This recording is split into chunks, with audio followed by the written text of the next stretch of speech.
Bonjour, madame. Bonjour. I want a small suite, please. Must be quiet. I have a very charming one, facing the courtyard. Will madame please sign her name?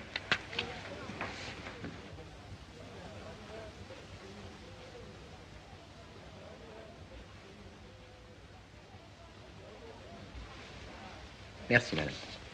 In order to save inconvenience later, madame, will you kindly leave your passport here? Passport? I just drew up my passport at the airport. I'm very sorry, madame, but it's a government regulation. Oh. Traveling is becoming quite complicated these days, isn't it? Merci, madame. S'il vous plaît. Bonjour, madame. Will you show madame 254? Par ici, s'il vous plaît.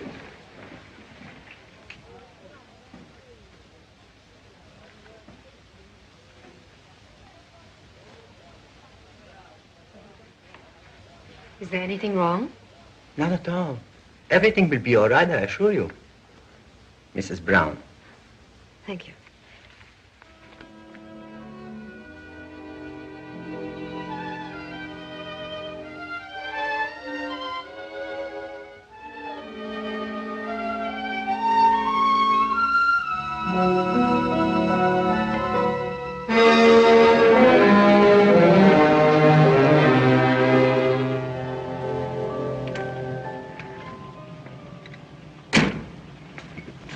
Francs. Don't you speak English? Pas anglais, monsieur. Merci, monsieur. Merci. Don't I get anything back? Merci, monsieur. Merci. No, money. Change. Back. Merci, monsieur. Merci beaucoup. Don't rub it in. Do you want me to wait? Merci beaucoup.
Amazing. You know I'm going to like Bolshevism. Why, do you think you could earn your own living? No, that's the bad part about Bolshevism. But it has merit. For instance, if it hadn't been for the revolution, the Grand Duchess would still be in Russia, instead of providing us with such a delightful salon. And perhaps I should never have met you. Pardon me, Your Highness.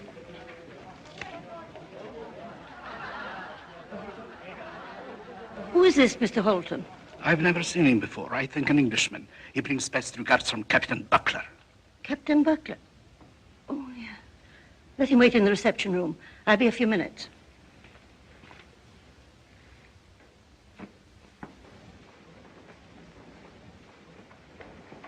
The Grand Duchess will be delighted to see you, but I am afraid it will be a few moments. If you will be so kind as to step in here.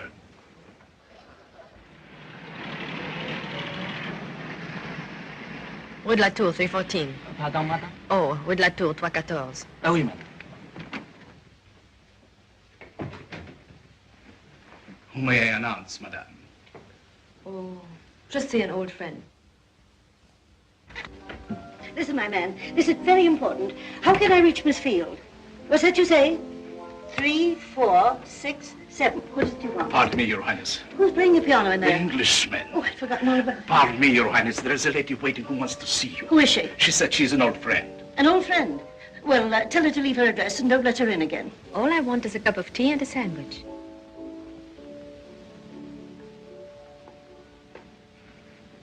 No. Mm-hmm. It isn't possible. It is I. Oh, You look marvelous. You know, I haven't seen you, not since I opened the salon. And I haven't heard from you in... In 6 years, Anna. 6. Well, why didn't you write to me? You know, I always like to keep track of my friends. That's why I didn't write to you. Oh. Well, now tell me everything. How was Rome? Rome? I haven't been in Rome for years. Has your husband been transferred? Husband? Oh, you mean Savoldi? Naturally. Oh, I didn't marry him. I broke the engagement. Why? Forgotten. Oh. What are you doing now? At the moment, I'm in Paris. By the way, I'm not in Paris. Can I trust you? I swear. Anna, I'm in a rather difficult situation. Serious? Very. I really came to Paris to ask your advice. You know, I always give sensible advice. Yes, I know. But driving up here, I realized that I don't want any sensible advice. I want no sense, no logic, no reason. It can't help me at the moment. What's going on in Paris? Well... Excuse me.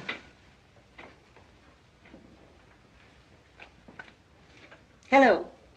Hello. Oh, it's you. Look, may I call you back in 10 minutes? Do you want me to go out? Just a moment. You're so understanding.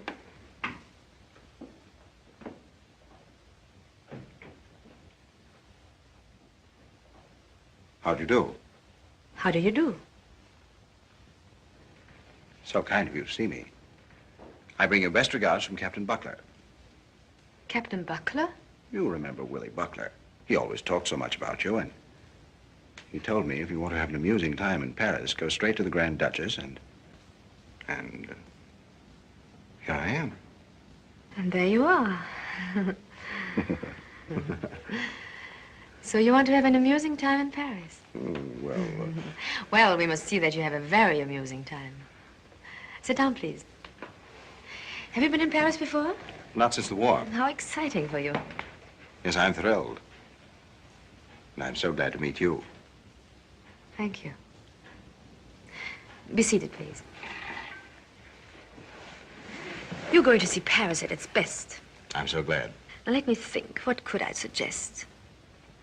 Oh, first of all, you would like to see the Louvre Museum.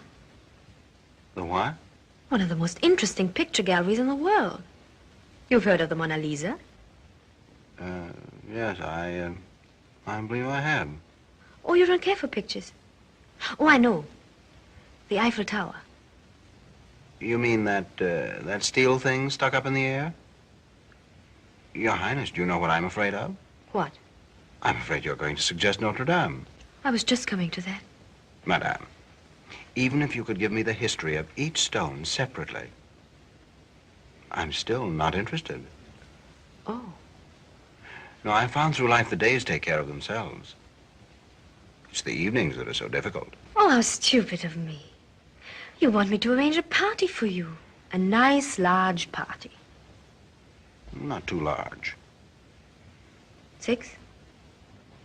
4? 2? 2 is the best suggestion. Why do you stare at me like that? He's completely off his head. What are you talking about?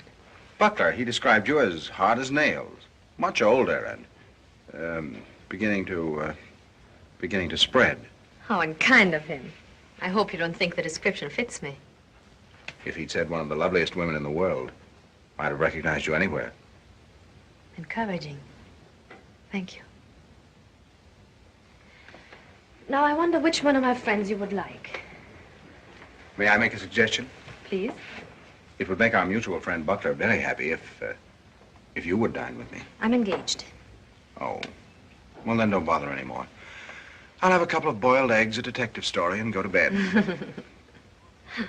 Madame, have you ever been at the mercy of loneliness? Have you ever been a stranger in a strange city? Often. What did you do? I cried. Well, that's what I shall do.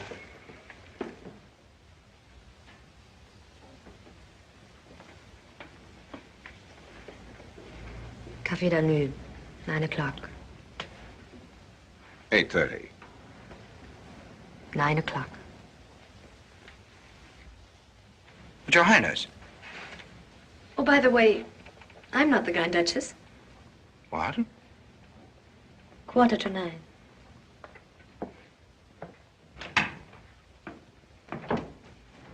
Mr. Halton, how do you do? How do you do? You are the Grand Duchess Anna. Yes. Captain Buckler described you so accurately, I would have known you anywhere. Oh, thank you so much. Captain Buckler. I imagine he wants me to arrange something for you. Whom would you like to meet? What would you like to do? I'd like to see the Louvre Museum. The what? Yes, the Louvre, the Eiffel Tower. Oh, and most of all, Notre Dame. Are you sure you're a friend of Captain Buckler's? Mm-hmm. Well. Afraid I can't do anything for you. Oh, yes, you can. Tell me the name of the lady who was in the room a moment ago. Lady? I don't know. Was there a lady here? Oh, come. You know there was. Really, I don't know. I swear. All right. Goodbye, Your Highness. Mr. Halton, why do you want to know her name? Because I'm dining with her at 9:15. You are a friend of Captain Buckler's.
What a lovely song.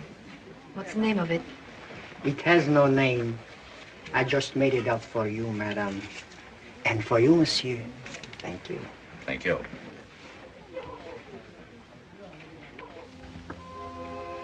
You must have been very successful with women. What makes you say that? Nobody could order such a delicious dinner who wasn't. Am I a success with you? Tremendous. I wonder if I am. Why do you doubt it? Because here we are at the dessert and we know nothing about each other. You won't tell me your name. You won't even let me tell you mine. Oh, dear. Didn't we settle all that at the soup and again at the salad? Why spoil such a perfect evening with names? I don't want to know your name. Whatever it is, I know it wouldn't suit you. Thank you. Then I should hate to risk it. Besides, I know all about you. You do? Providence gave you gray eyes, brown hair, charming smile, great attraction. Everything else is unimportant. I'm content. You're married? Back to the soup and the salad. Why be so curious? Jealous. Just terribly jealous. I thought we were going to have an amusing evening. And now it's become serious. Desperately.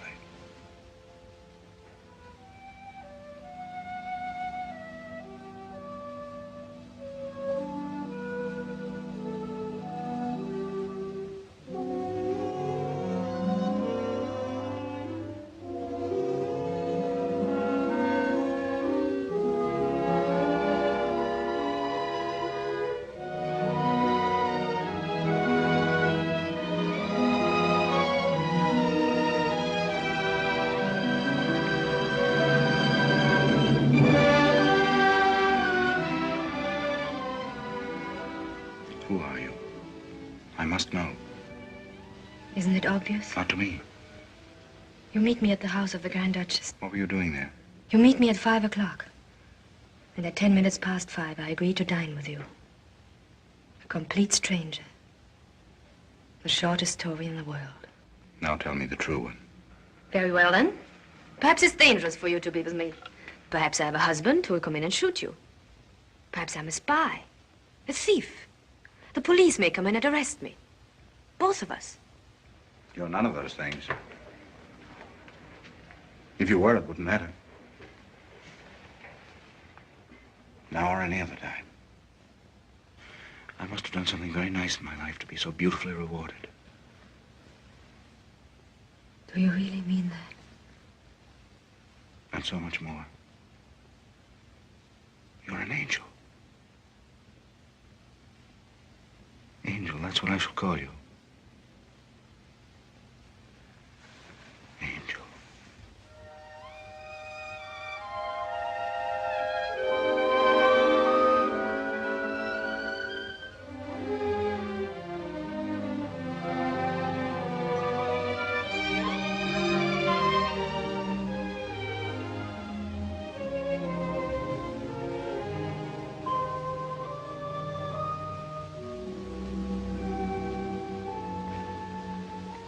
You're cold.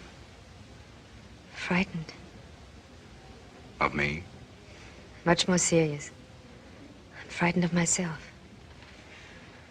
What a strange evening. I dined with you to be amused, to laugh at you, and And what? say goodbye. Could you? I don't know. You must give me time. Please, a fortnight. A week. Next Wednesday at 5 o'clock at the Grand Duchess. You wait for me. If I come, I won't ask any questions. I'll go with you wherever you ask me to. And if you don't come? Then you must forgive me. Never look for me. Forget that I ever existed. Swear. Promise that you'll do that for me, please. If I did, it would be a promise I couldn't keep. I don't care who you are, or what you are. All I know is... What? I love you. You'll never go out of my life. I'll never let you go.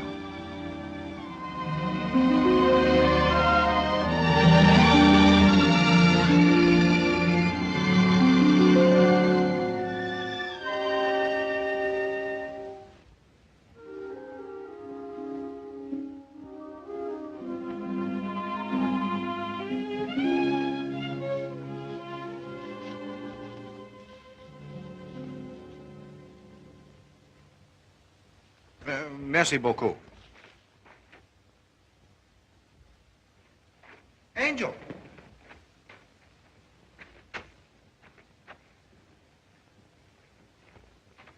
Angel.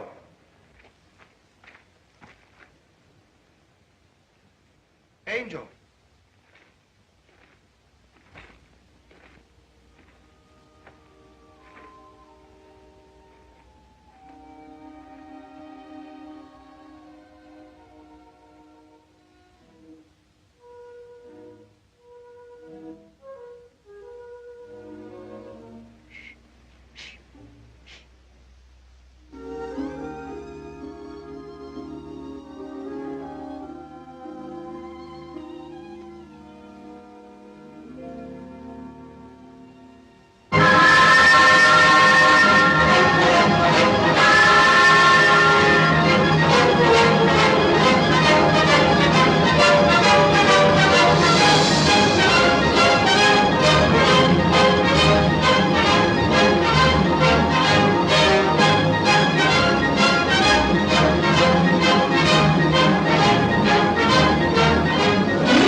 Sir Frederick? No other statement. Good evening, Major. Good evening. Goodbye.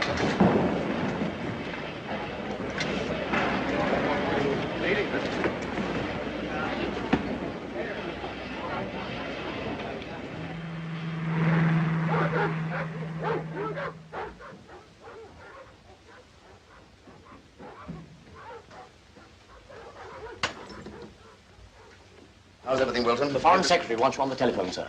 Get me the minutes of Thursday's meeting, Article 6, Section 5B. Also, Friday's meeting, all of Article 2.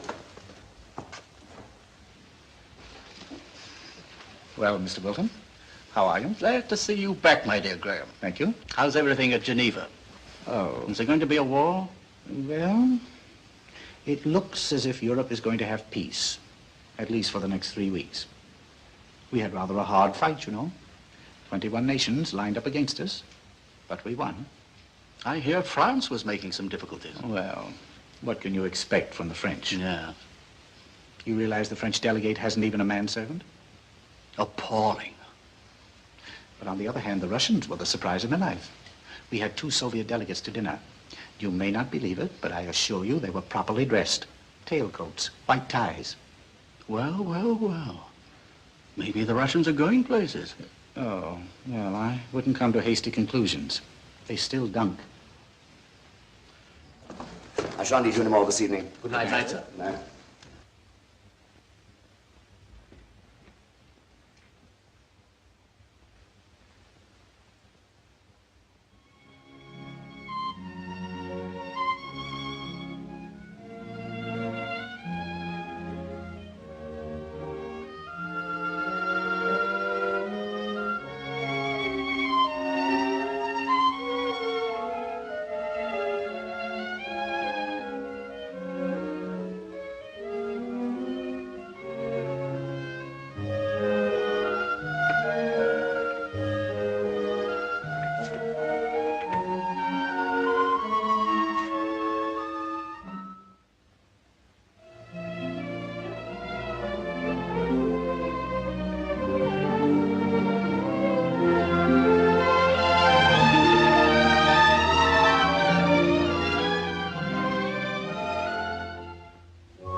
It would be outrageous. You can't disturb the master at this time.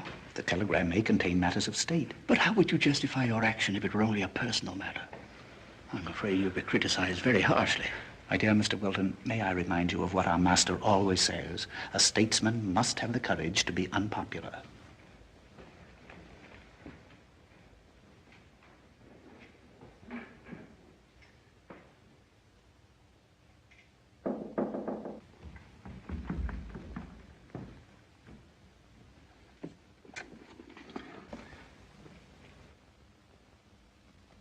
What is it? A telegram, my lady. Oh, thank you.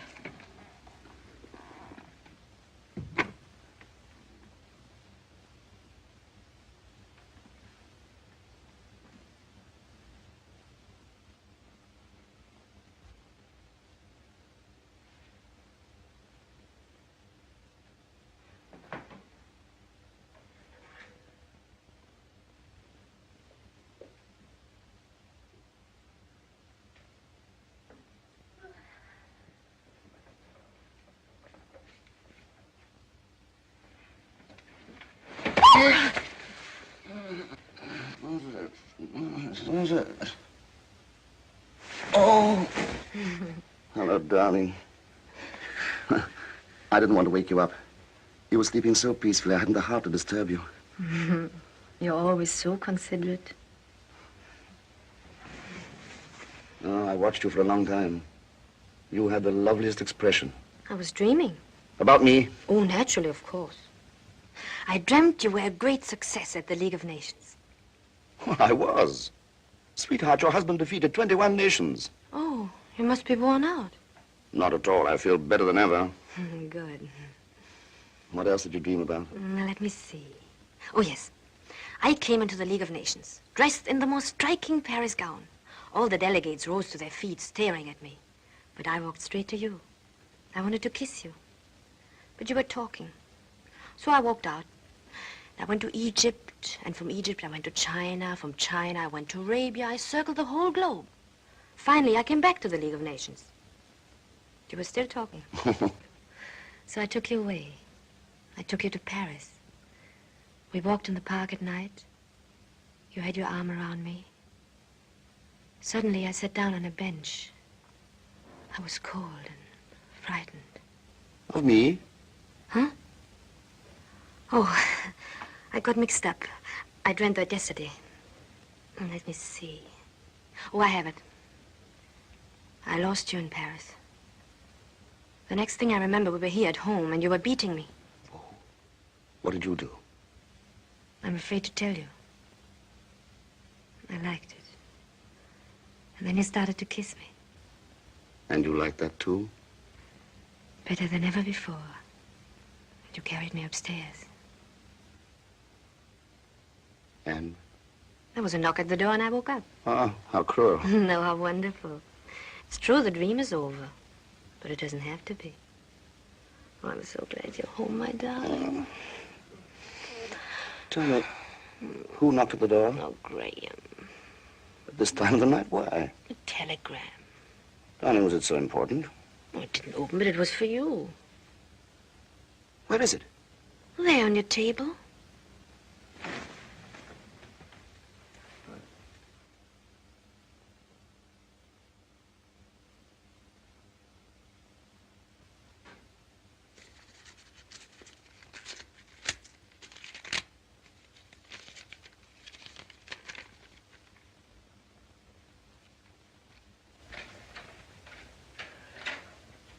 Bad news?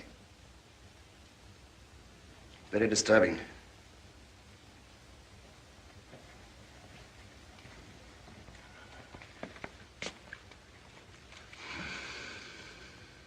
What's worrying you? France? No. Yugoslavia. Yeah, I hope you don't mind. Oh, that's all right, dear. I understand. I understand perfectly. Good night, dear. Good night, dear.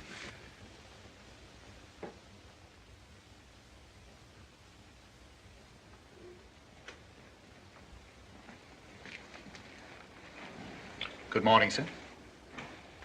Morning.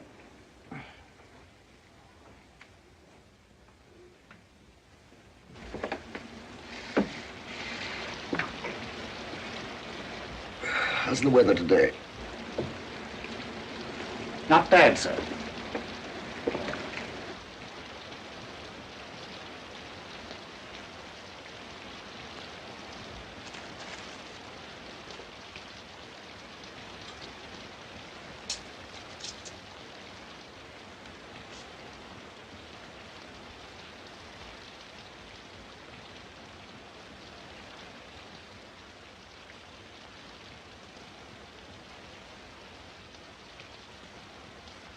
Why, Wilton.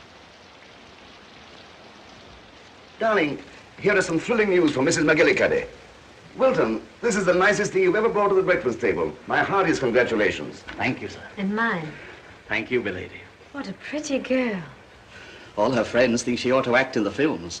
You see, sir, she once was photographed in a newsreel at the funeral of Admiral Bennington.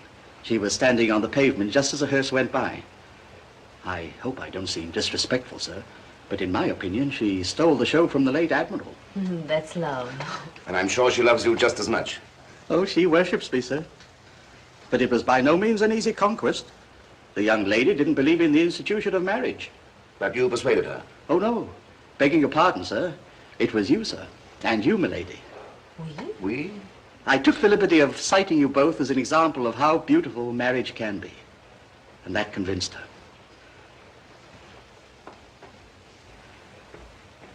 Did you hear that? Perhaps we should stage a rousing quarrel so that we won't feel quite so responsible. It's a lovely idea. What should we quarrel about? Well, I might say I'm a neglected wife. No, darling. I'm afraid we couldn't quarrel about that, because I'd agree with you. Oh, anyway, it's bad. Complaining wives are such a bore. You should be able to find something better. I have it. You're jealous. A very charming woman is in love with me. I could believe that. Thank you. But I wouldn't quarrel about it. I would do just the opposite. I would try to be twice as charming as the charming lady. I'm sure it wouldn't be difficult for you. Mm-hmm. You're an angel. Thank you.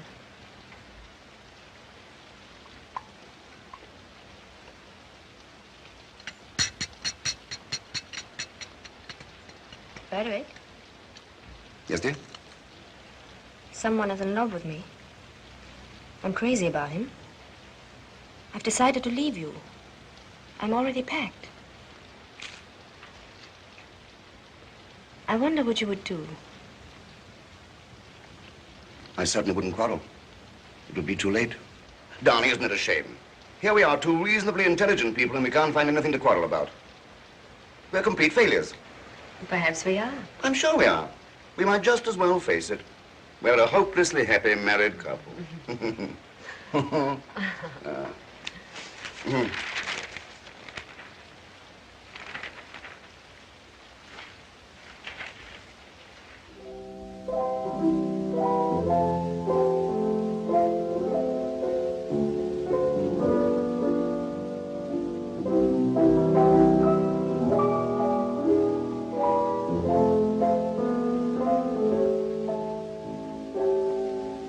What's that? Oh, just something I made up. That's nice. Da-da-da-da-da-da-da. It's beautiful. Darling, I didn't know you had so much talent. Come on, let's hear the rest of it. Oh, no, no. Oh, come on, come on. No, Don't be timid. Come on, let's hear it. I'm not in the mood. Oh, a temperamental artist, eh? No, not exactly. But you see, I don't know what the end is going to be. Well, you certainly found a lovely beginning. Almost too lovely. Oh, you must finish it. It's not so easy. Well, I don't know. When the beginning is so beautiful, I wonder if the end matters.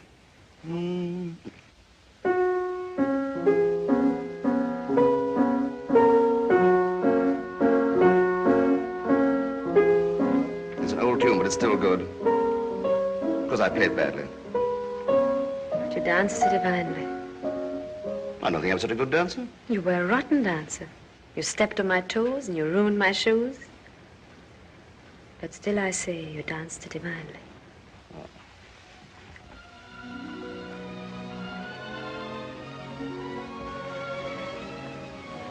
What's the matter? You took me back to Vienna. Now, was that nice? What was the name of that little hotel? I don't remember the name or how we got there. All I remember is... It was glorious, wasn't it?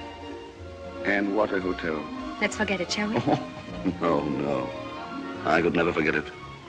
The service was too awful. They had every inconvenience. Do you realize there was no lift? We climbed 4 flights of stairs. And sometimes 2 at a time. What a hotel. And when we got to the top of the stairs, what did we find? 2 small, badly furnished rooms. Were there 2? Certainly, there was a sitting room, darling.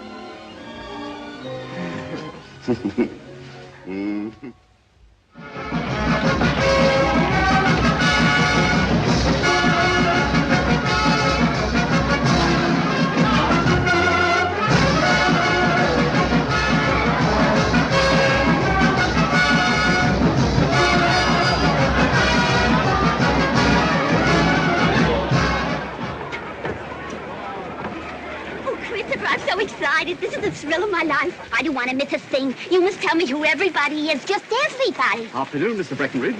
Is that Mr. Breckenridge? Yes, indeed. My. Very modest man. To look at him, you wouldn't dream he's Lord Straighton's butler. How do you do, Mademoiselle Maupron? Lady Trellingham's personal maid. You don't say. Oh, darling, this is so fascinating, seeing all these people in the flesh. Love me? Vainly. Hello, John. Interesting case. He was Lord Aldergate's valet for 20 years, but it didn't last. They differed in their political views. The situation finally became impossible when Lord Aldgate joined the Labour Party. Hello, George. Hiya, Toots. Oh, hello! Who's that? An American chauffeur.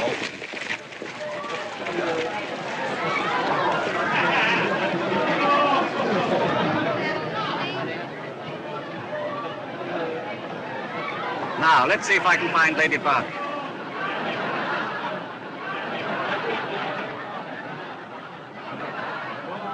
There she is. The one in the black dress, just in front of the staircase.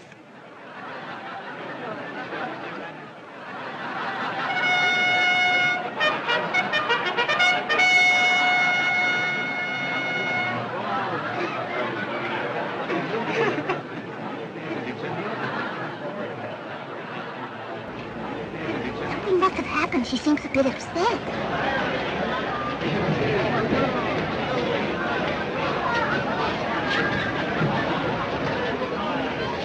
Darling, are you sure it's nothing serious? No. Just a headache, but it's terribly annoying. I think I'll go with you. Please, no. I'll go home and lie down for an hour, and I'll be all right. You go back with your guests. I beg your pardon, Sir Frederick. May I? It's for the Consolidated Press. Certainly. Thank you, sir. I'd rather not, dear. It only takes a second, Lady Barker. Please, no. I'm very sorry, some other time. Well, thank you very much, sir, yes. I hope you don't mind, darling, but I'm not in the mood for a picture. I know I don't look well.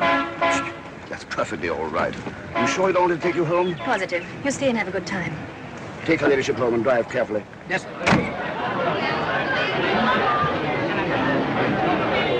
Oh, how's your wife? She'll be all right. Just a little headache. Now, don't forget Saturday. No, 1 o'clock. 1 o'clock, right?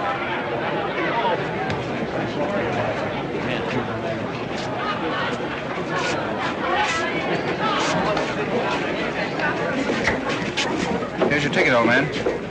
Oh, thank you, Tony.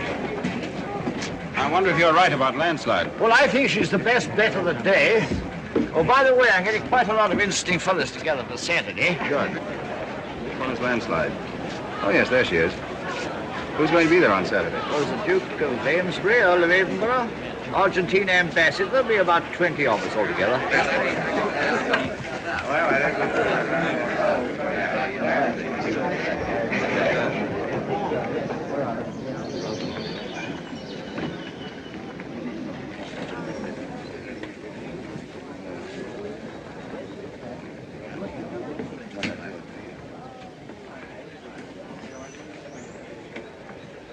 Pleasant luncheon. Yes, very nice indeed. I'm very glad of this opportunity to meet you, Sir Frederick. As a matter of fact, I've been looking forward to it. Thanks. I have a feeling that you and I might find some very interesting things to talk about. I'm quite sure we could. Yes, these are very exciting times. Sir Frederick. Yes? I wonder if you know who I am. Well, certainly. Davin has been telling me about you. You're his house guest, aren't you? You were in India for quite a while. Right. I still wonder if you know who I am. Mr. Halton, aren't you? Yes, doesn't that name mean anything to you? I'm sorry. I'm at a complete loss. Sir Frederick, you once deliberately stole my overcoat. I beg your pardon? However, I helped myself to a pair of your gloves. This sounds like a mystery story. No, just a war anecdote. Oh! What was your regiment? I was in the Warwickshire, 10th Battalion. I was Leicester's, machine guns. Let me see, I don't think the two regiments ever came together. Neither did we. But during 1916 and 17, you went to Paris several times on leave. Yes, that's right, I did. We were very young. And she was charming. Who? Paulette. Do you mean Paulette Fouchadière? Paulette Fouchadière. Modiste. 3rd floor. Hemstitching and embroidery. Are you Poochie? Yes, Snooky. Well, let me have a look at you. You didn't have a moustache then, did you? No. Your picture was on the small table. Right next to the little silver box. With the bird on top. And when you opened it... It played O Solo Mio. Uh-huh. Ah, she was lovely, wasn't she? Paulette Fouchadière. Ah, what a rotten trick Napoleon played on her great-great-grandfather. If Napoleon had kept his promise... After the Battle of Valenciennes. Which Grandpapa really won. Then, Grandpapa would have married the Duchess of Parma. And Paulette would have become the Princess of Naples. I wonder whatever became of her. To the Princess of Naples. The princess. It's very kind of you, Lady Bernstein. We'd love to come. Your parties are always so delightful. But you see, we intend to leave next Saturday. Yes, I'm terribly excited. It's our first trip in ages. Well, thank you so much. My compliments to Lord Bernstein and little Beatrice. Goodbye.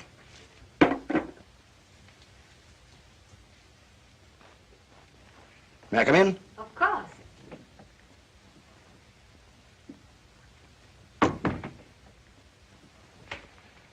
Hello, sweetheart. Hello, darling.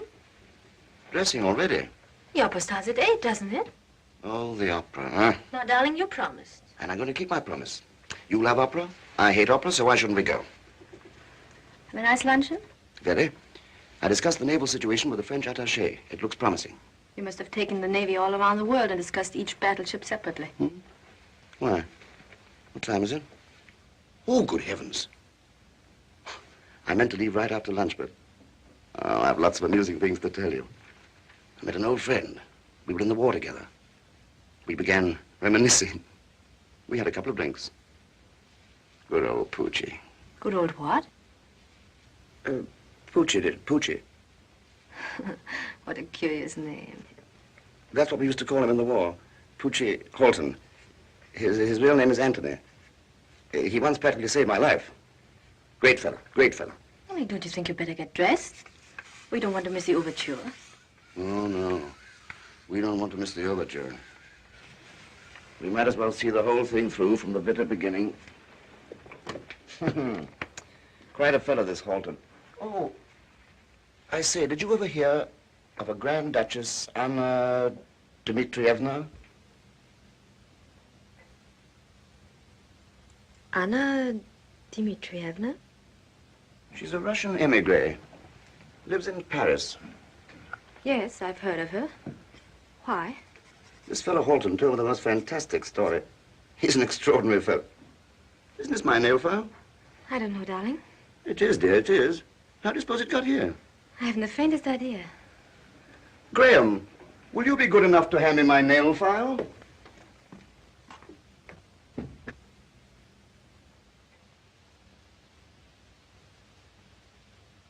You're going to the opera tonight, sir?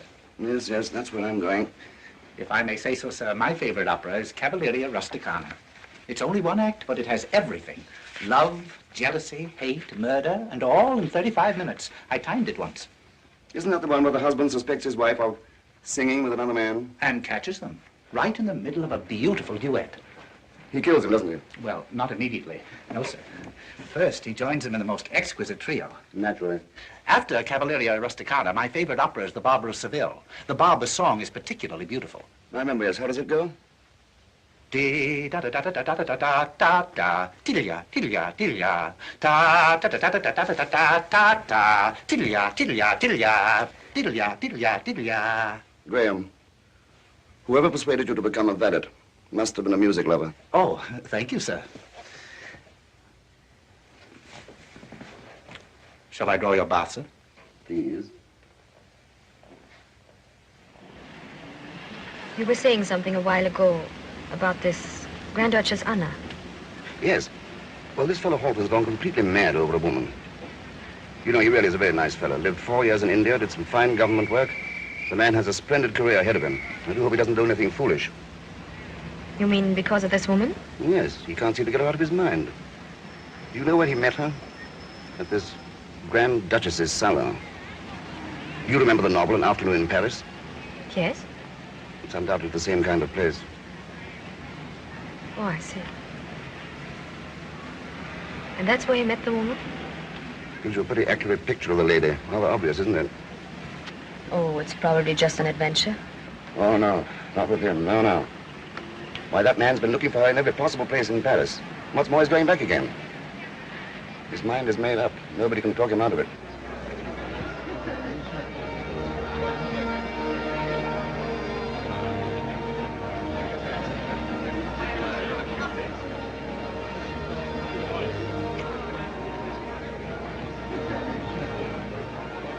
Dear, Mary Glenbrook over there.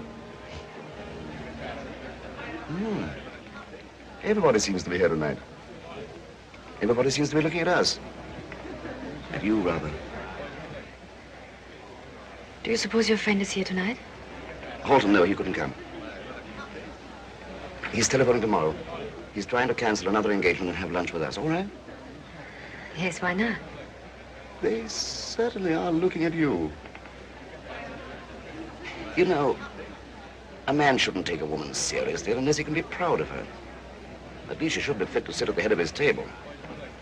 Not someone you just meet in Paris, meet her in the afternoon, and the same evening she dines at your apartment. So she went to his apartment? Certainly. Darling, look, the Duchess of Loamshire over there to your left. Oh, naturally, he didn't say that. He tried to romanticize the whole story. A night in the park, a bouquet of violets. The lady disappears.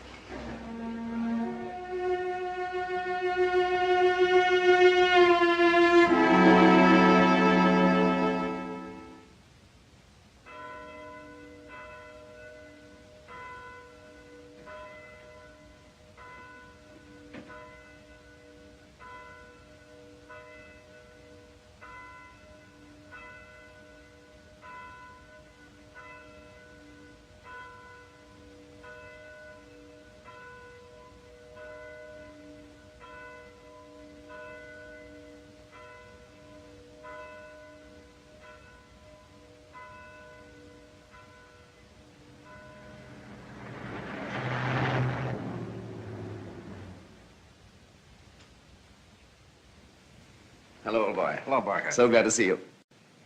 You know, Halton, it's been a long time since I've had as many drinks as I had yesterday. As a matter of fact, I had a few too many myself. I'm awfully glad you got out of that other engagement. You know, it's funny. I've only known you since yesterday, and yet I feel the same way. It is funny, isn't it? Well, come on, let's sit down. I've been following your career in the papers, old man. I admire what you've done. I admire your courage, your wit, and sometimes the daring with which you tackle your problems. I'm proud to be in your house. Thanks.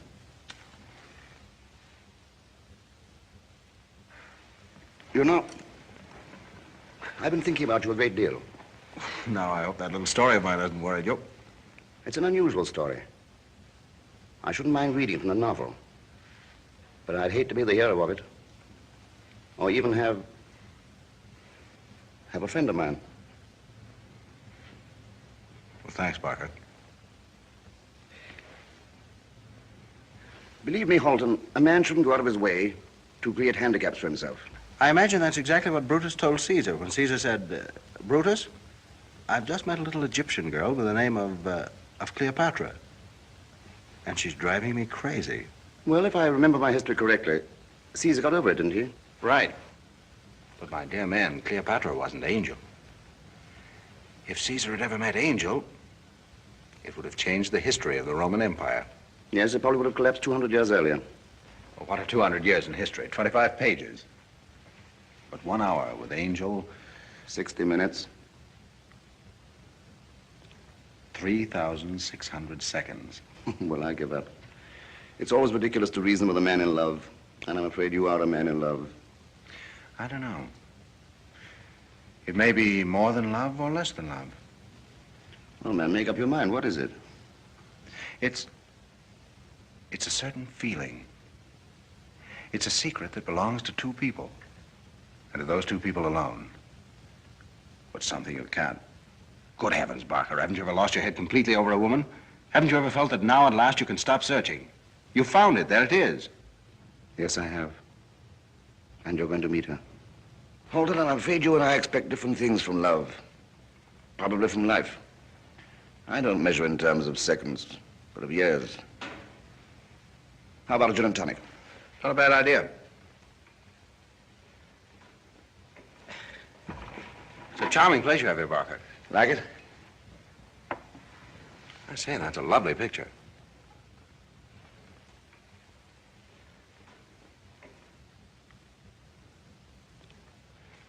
That's your wife's photograph, I suppose. Naturally.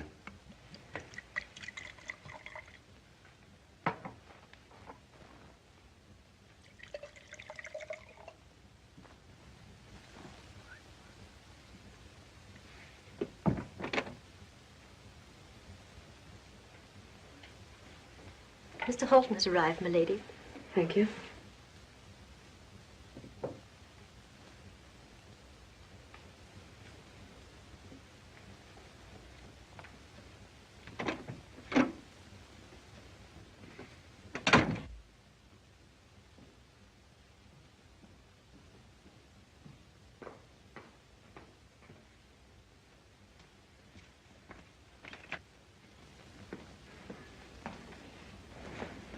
Here. How do you do, Mr. Halton? How do you do? My husband told me so much about you. Won't you sit down?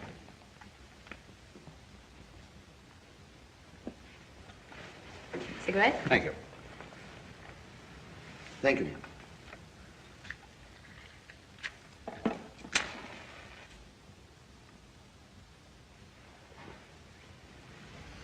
I hope I didn't come down too soon.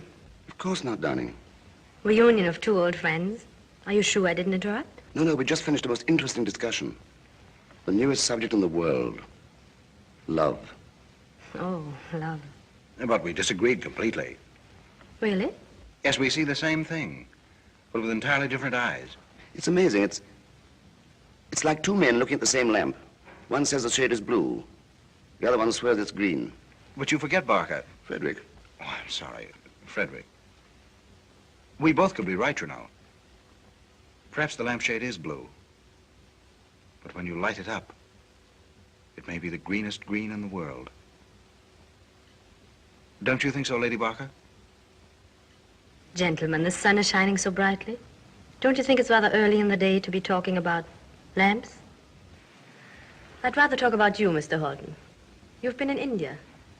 Yes. Are you going to stay in England for a while?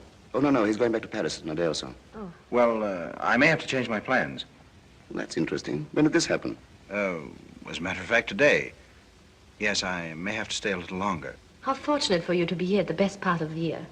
There's so much going on. There's the ballet, and next week there'll be the Wimbledon tennis. Oh, darling, I'm afraid we are going to miss the matches. Frederick and I are taking a little trip. Oh. Did you make up your mind, dear, where you want to go? I have several very interesting ideas. I'm dying to hear them. And now, shall we have lunch?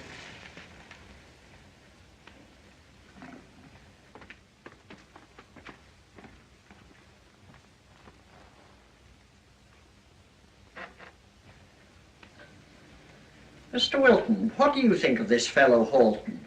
Oh, nice fellow, but I should say a trifle dull. He talks about Paris, Paris, Paris, and again Paris. Williams, give me the crumb tray. What is it? Crumbs at her ladyship's place. She seems to be playing with the bread. Ladyship seems to be a bit nervous, eh? No, merely bored. And how this Halton brags. He knows a man who knows every stone in Notre Dame. Now, would you call that an accomplishment? And who cares how high the Eiffel Tower is? Do you? You know, Mr. Wilton, we're used to such brilliant conversation in this house that sometimes I wonder if we're not a little spoiled. Yes, quite true. There's always the danger of one's becoming blasé.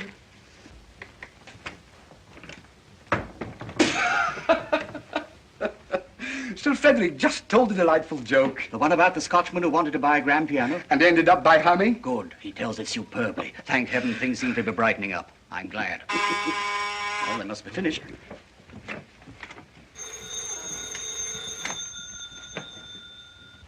Hello? Oh, it's you, Emma. Well, we're at luncheon. I'm pretty busy just now. Yes, I am angry. Frankly, I'm furious. Unless you can explain where you learned to dance the rumba, I'm through. Goodbye.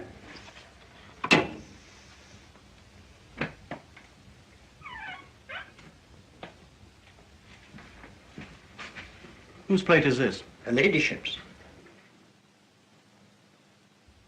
But she hardly touched it. Can there be anything wrong with the meat? I hardly think so, Mr. Wilton. Perhaps she just had a late breakfast. Whose plate is this? Mr. Halton's. But he hasn't eaten either. It's obvious that he tried. Maybe there is something wrong. Let's see Sir Frederick's plate. No, it's not the meat. I tell you, Mr. Halton talked so much. Or maybe he doesn't like veal. That's quite possible. Mm-hmm. At any rate, make a note. If Mr. Halton should come again, no veal. Very well, Mr. Wilton.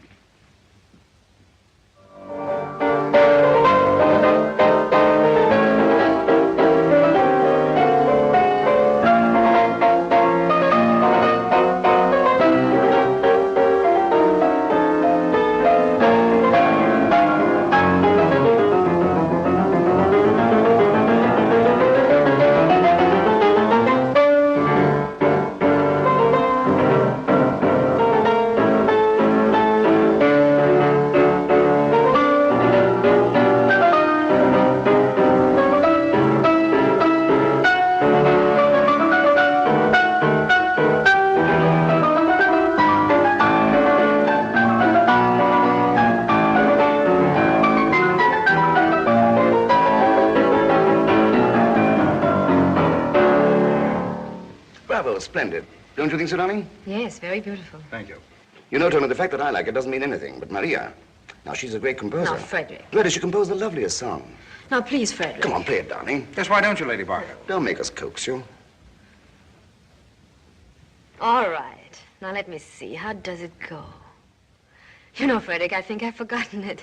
Oh, that's too bad. It really was very nice. Now, how did it go? The way I heard a delightful tune in Paris. I wonder if I remember it. Now, gentlemen, you're both working too hard. I insist that you relax, please. I play you something even better.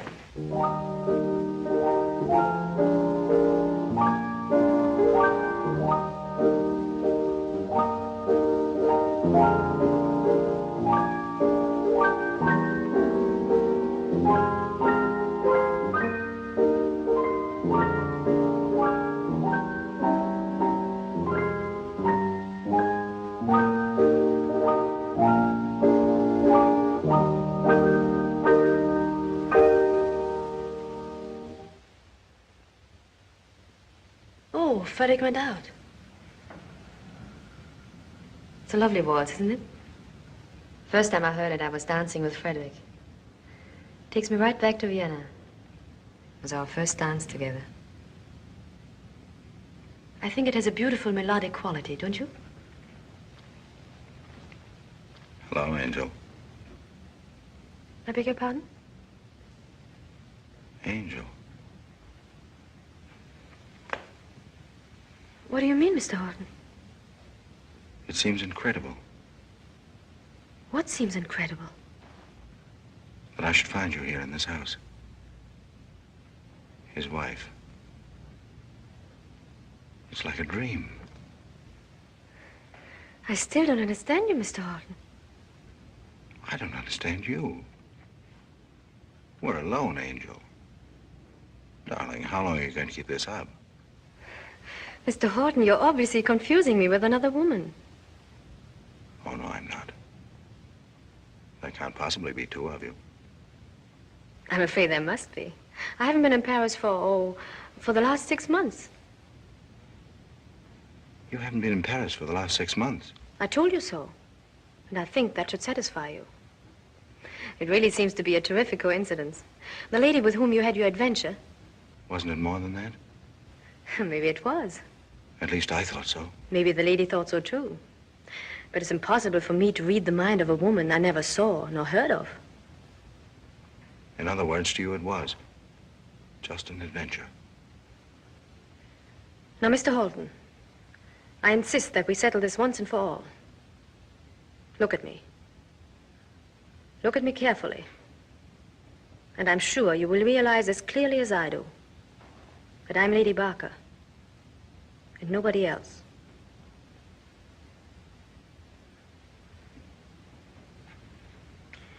The resemblance is amazing.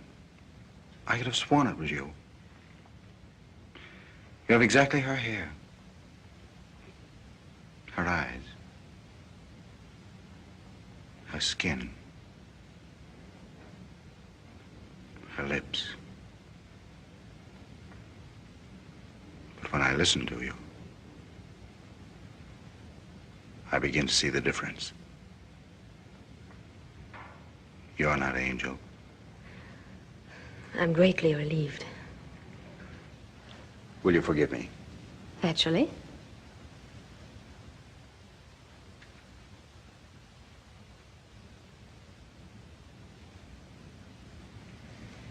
You know, Mr. Halton, I think this resemblance will always create embarrassment between us. It's unfortunate, but for my own comfort and peace, and certainly for yours, don't you think you might find some excuse not to come here anymore? You have a lovely home, Lady Barker. It's an exquisite taste. I suppose this is the kind of house every woman dreams of having. And you're the wife of a charming and famous man. You must be very happy, Lady Barker. I am.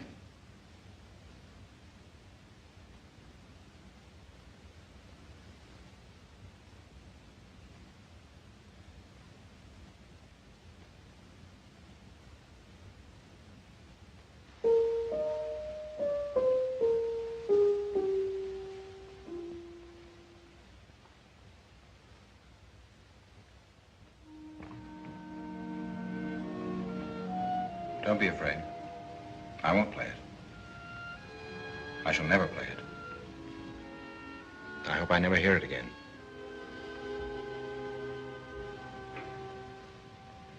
Thank you.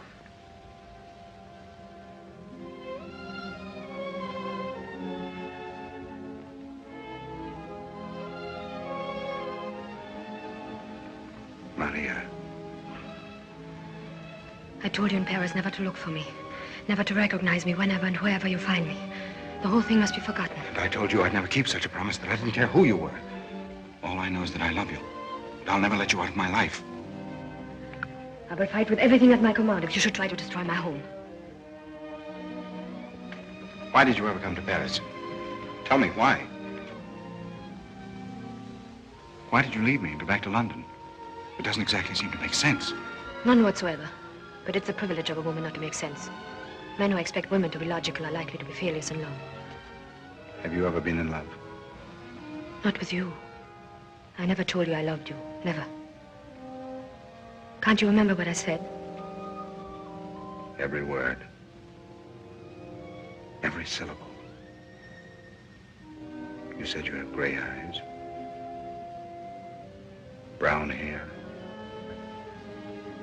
Charming smile. Great attraction.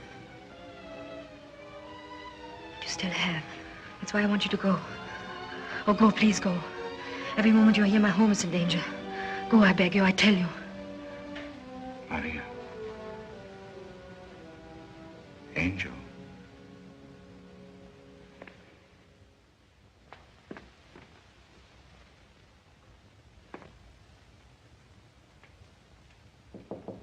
Come in.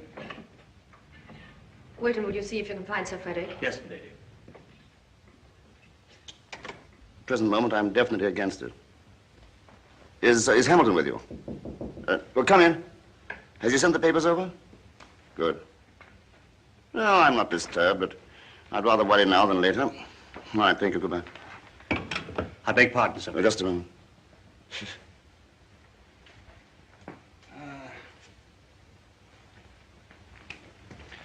Well, what is it, Wilton? The ladyship is asking for you, sir. Oh, all right. I'm expecting a telephone call from Mr. Hamilton. Let me know immediately. I'm very sorry. It's just one of those things. Darling. Hmm? I'm afraid Mr. Halton has to leave. Is it so late? I'm terribly sorry, Tony. I was called to the telephone. I thought it would only take a minute. Do you really have to go? Well, I don't know. How about another drink? I tried my best to persuade Mr. Halton to stay, but I'm afraid I'm a complete failure. Failure? Well, Lady Barker, really, I had another engagement, but now I must stay at least long enough to turn your failure into success. Good.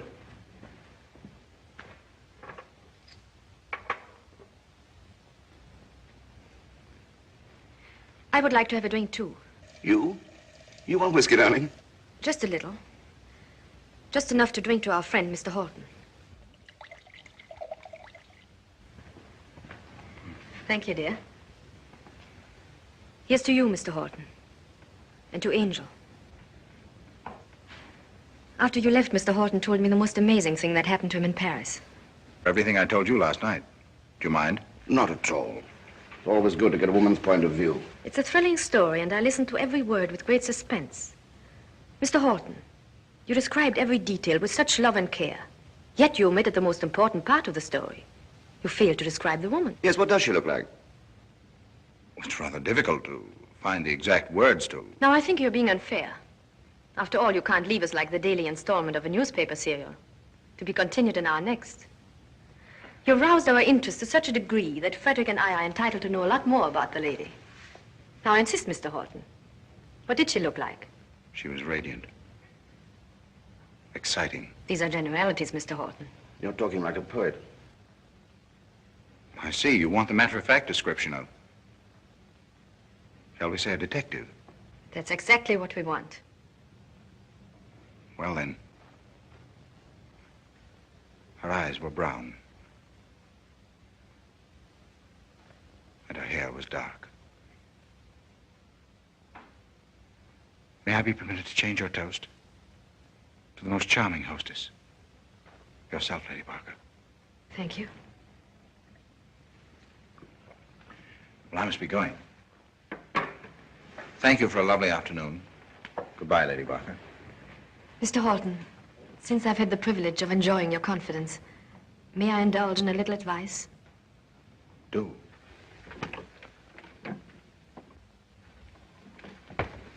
Mr. Hamilton on the telephone? Yes, sir. Yes, Hamilton. Yes, will you read it to me? Huh? You wanted to give me some advice, Lady No, Barker? Hamilton, I mean the second subcommittee report. I'm afraid Angel is far from blameless. But I think you should forget her. And perhaps even forgive her. I've already forgiven her, but Let me have clause 5. But what? I'm going to Paris. I'll be in Paris next Wednesday. It'll be useless. If there's a chance, one chance in a million, I'm sure there's not. I'll be waiting for her at the Grand Duchess's.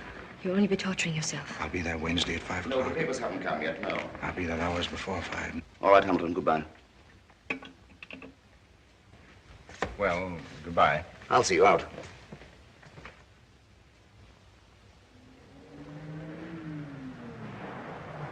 Goodbye, Tony. These papers just came from Mr. Hamilton's. Oh, good. By the way, Greenwood, I'm going to Geneva. Oh, didn't you tell me that Mr. Hamilton is going, sir? I changed my mind. Oh, I thought it was only a subcommittee meeting. It is, and I'm quite sure Mr. Hamilton would handle it very ably, but you know me, Greenwood. I'd be uncomfortable if I didn't go myself. I see, sir. In that case, you won't require the other reservations. Which other reservations? For your trip with Lady Barker. Good heavens, I'd forgotten all about it.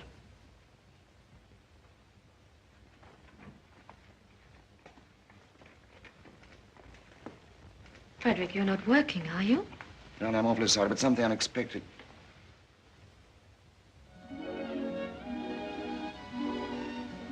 Frederick, is this where we are going? Why, that's wonderful. Oh, darling, I can hardly wait. Let's have a glorious time. Let's be foolish again. Oh, I can't tell you how much. Why, what's the matter? Well, dear. Don't tell me. Don't tell me we're not going. Don't tell me now. You see, I don't know. You see... It's perfectly all right. Yeah, you must understand. Don't explain. It's very clear. You have to do your duty. You know. I know. I know very well. Too well. I can recite all the reasons.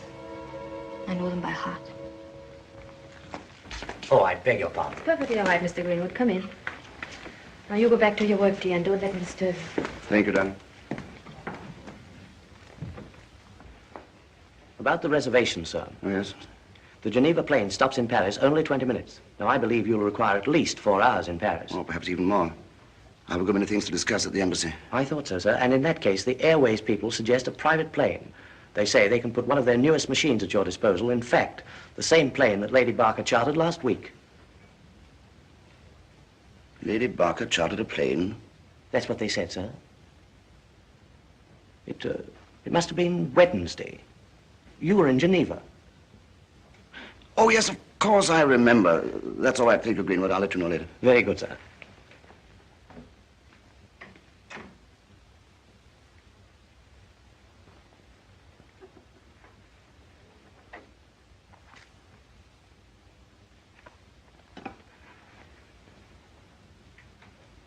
Croydon, 2046. Is that Imperial Airways? I want to speak to the manager, Sir Frederick Barker. Oh, good evening. About that private plane, is it the same one that Lady Barker took? Mm-hmm. She says it's not so fast. Oh, you say it made Paris in 1 hour and 40 minutes. That's very good. I'll take it, all right. Thank you.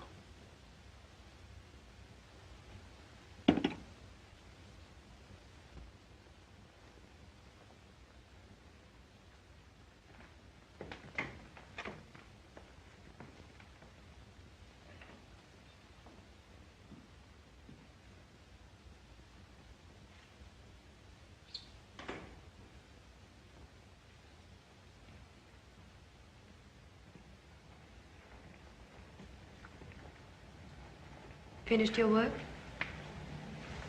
Quite.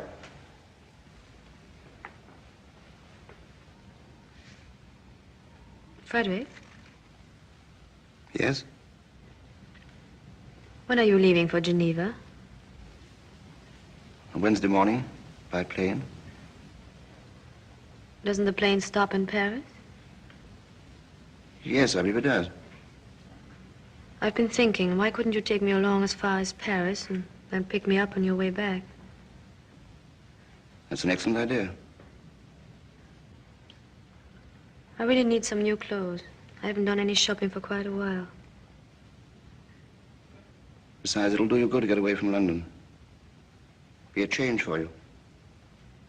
Yes, it would. Well, then I shall make arrangements for Wednesday, shall I? Thank you.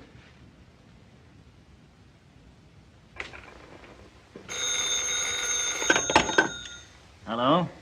Oh, Sir Frederick. Are you? Geneva?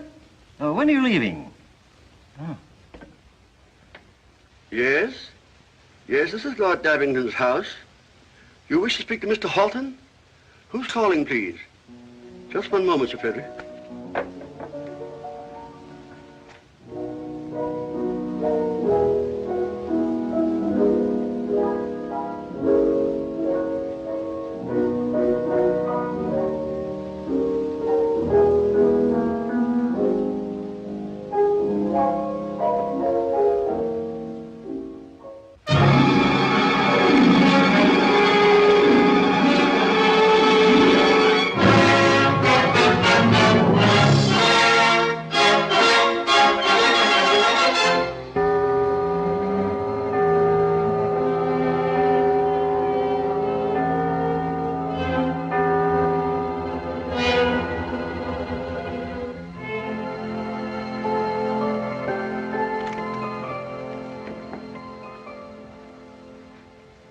Attendez. Oui, monsieur.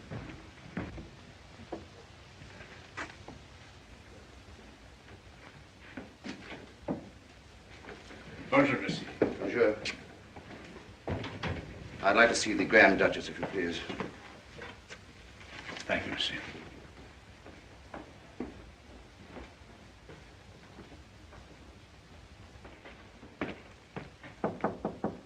Come in.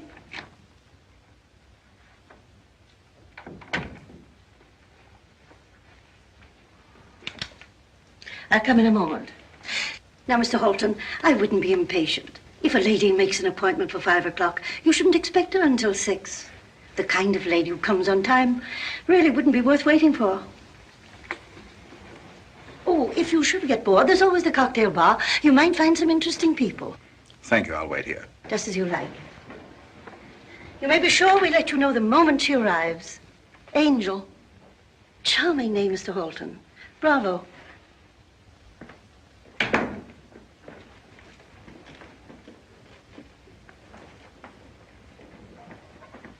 Sir Frederick. Yes. And the Grand Duchess Anna. How do you do? Will you step this way, please?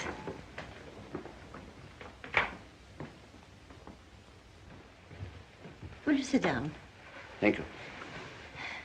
To what do I owe the pleasure of your visit? Well, at a party a few days ago, your name was mentioned, and the charm and glamour of your salon. Oh, thank you very much. I hope you won't be disappointed. Let me say, it's after 5. You might find some very interesting people at the cocktail bar. No, thank you. Or perhaps a little roulette. Or if you've no plans for this evening, I might arrange a little dinner. You're very kind, Your Highness.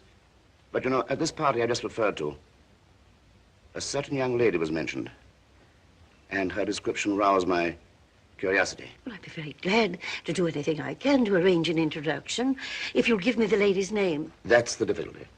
Her name seems to be rather a mystery. But I wonder if this might give you a clue.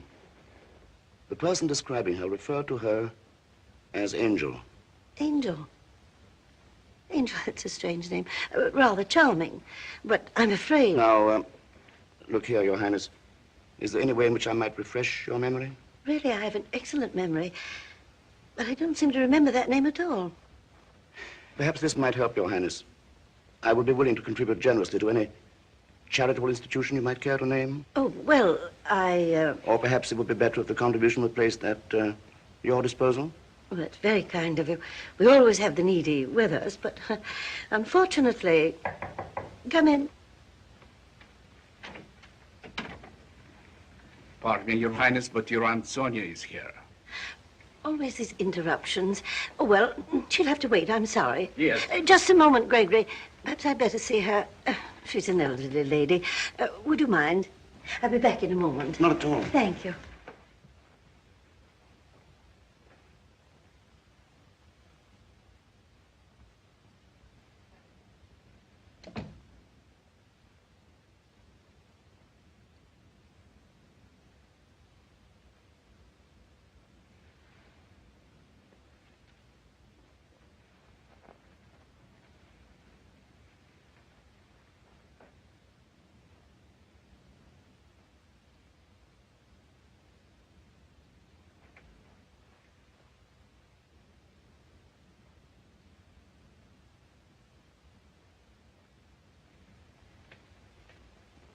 Hello, Frederick. Hello, Maria.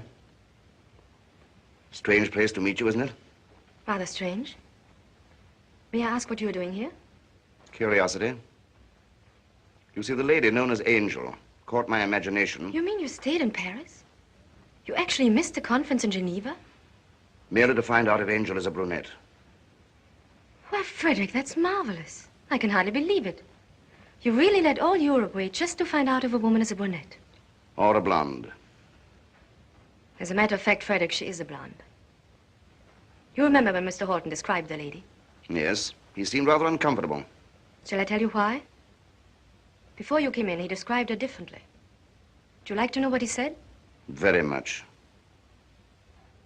He said she had blonde hair, blue eyes, my figure, and a slight foreign accent. Sounds like a description of you. It does, doesn't it? Well, it annoyed me that there should be another woman in this world who looks exactly like me. It disturbed my vanity. You know how women are. So I came here to find out. Did you see her? Oh, yes. As a matter of fact, she's in the next room. And does she look like you? Exactly. You were in Paris last Wednesday. Yes, that's right. Why didn't you tell me? Why didn't you ask me? Did you ever ask me? Did you ever ask me what I do when you go to Geneva, when you go to Locarno, when you have your conferences, your committees, your subcommittees? Did you ever ask me anything? Maria, how many times have you been here before? Are you really interested? What kind of life have you been leading? What kind of woman are you? Does it really worry you? As much as Yugoslavia worries you? How many times have you been here before? Answer me, tell me. Frederick, you're getting nervous. To think that my wife, whom I trusted, whom I was proud of, to think that you could come to a place like this. Frederick, you're jealous. Angel. You are Angel. Now, why should I be Angel? Why should I be so foolish? Why should I do such a thing? Don't I have a lovely home, a celebrated husband, the best servants, every comfort, social position? Is there anything more a woman could ask? Why should I be Angel? What reason could I have? Perhaps you can think of one.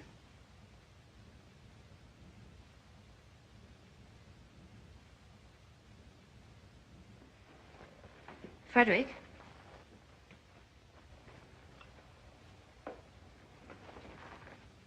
Now, Frederick, if you go into that room, I'm afraid our marriage is over. If you find Angel in there, you'll be happy that I'm not Angel. And you'll want to continue our old life. That would not be satisfactory to me. And if I don't find Angel? In that case, I think you'll want to see your lawyer as soon as possible. On the other hand, if you don't go in at all, you'll be a little uncertain. You won't be quite so sure of yourself. Or of me. And that might be wonderful.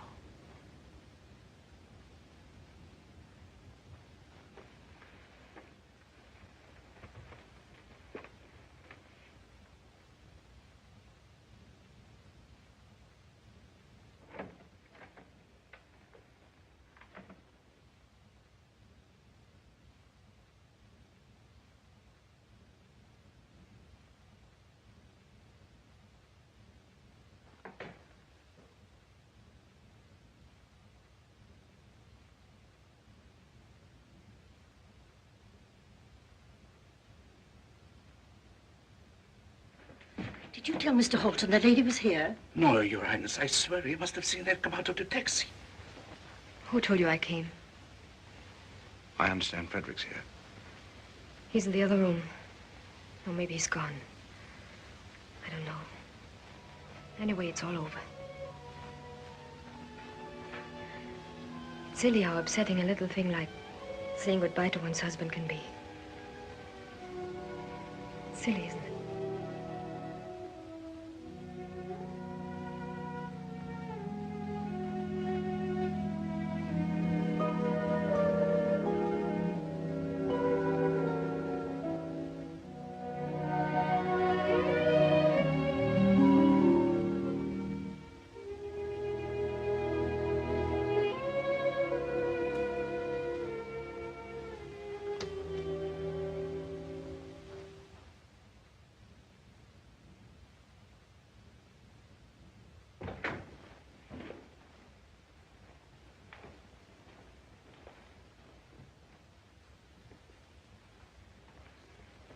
Tony?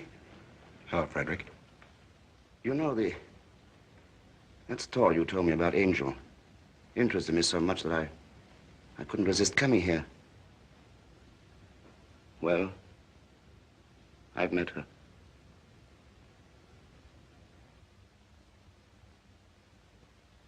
You see, Maria, in the last few moments, I've thought more about our married life than in all the years we've been together. And all I know is the train to Vienna leaves at 10. I don't know how you feel about Vienna. You've plenty of time to think it over. Well, I say goodbye to Angel. And so must you, Maria, if you decide to meet me at the station.